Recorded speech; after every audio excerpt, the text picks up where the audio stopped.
大家好，我是娇妈。今天教大家做一道味道层次丰富、制作简单的爆汁番茄三文鱼。准备1份三文鱼，撒一点盐，撒一点黑胡椒，涂抹均匀，翻面，再撒一点盐和黑胡椒，抹匀，腌制5分钟。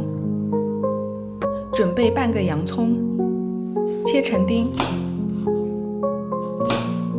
装盘备用。切一点大蒜末，装盘备用。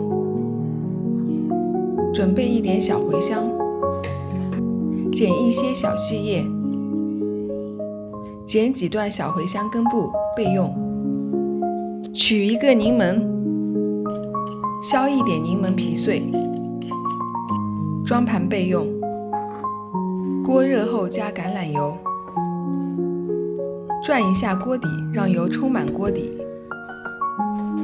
油热后加入三文鱼，盖上锅盖，小火焖至表皮变软。给鱼生翻面，动作慢一点，轻一点，防止鱼肉破损。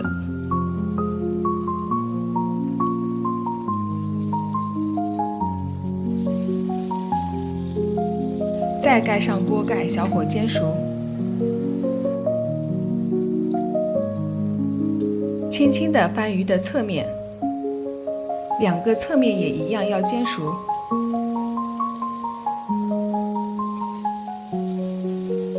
煎好一面后，轻轻地翻到另一个侧面。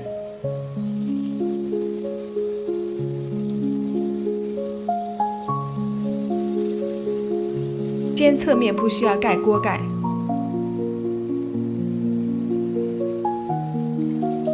煎熟后装盘备用。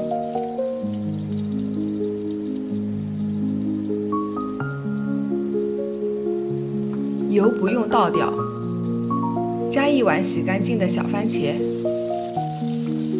盖上锅盖，小火焖到小番茄表皮变软后，加入洋葱，加入蒜末，加入柠檬皮碎，加一点盐，撒一点黑胡椒，翻炒一下，加一点水，放入小茴香根部。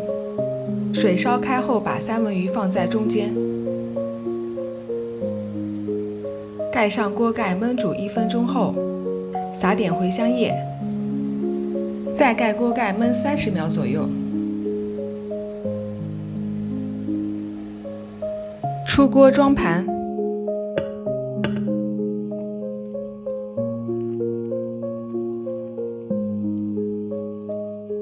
独特的番茄酸味融合到了三文鱼中，味道层次升级，鱼肉鲜香嫩滑。